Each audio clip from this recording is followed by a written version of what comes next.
रसूलुल्लाह सल्लल्लाहु अलैहि वसल्लम हिजरत फरमा के मदीना में तशरीफ़ लाए तो यहूद व नसारा को रोज़ा रखते हुए पाया।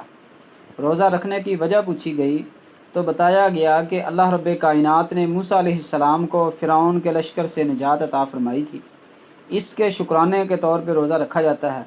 इमामुल अंबिया ने फरमाया कि मूसा अलैहिस्सलातु वस्सलाम के ज़्यादा करीब हम लोग हैं, मैं ज़्यादा करीब हूँ, इसलिए मैं रोज़ा रखूँगा। रसूलुल्लाह सल्लल्लाहु अलैहि वसल्लम ने 10 मुहर्रमुल हराम का रोज़ा रखना शुरू कर दिया।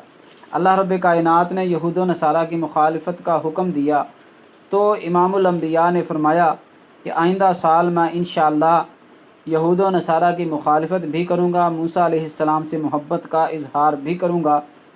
तो आइंदा साल मैं 10 मुहर्रमुल हराम के साथ 9 मुहर्रमुल हराम का रोज़ा रखूँगा, मगर ज़िंदगी ने वफ़ा न की।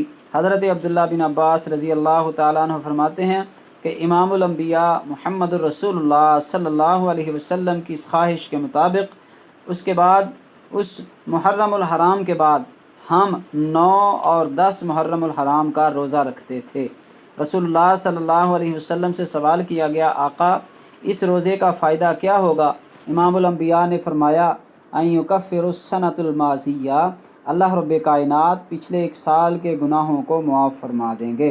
तो आइए कल और परसों 9 और 10 मुहर्रमुल हराम का रोज़ा रखें और अल्लाह रब्बे कायनात से अपने गुनाहों की मुआफ़ी मांगें।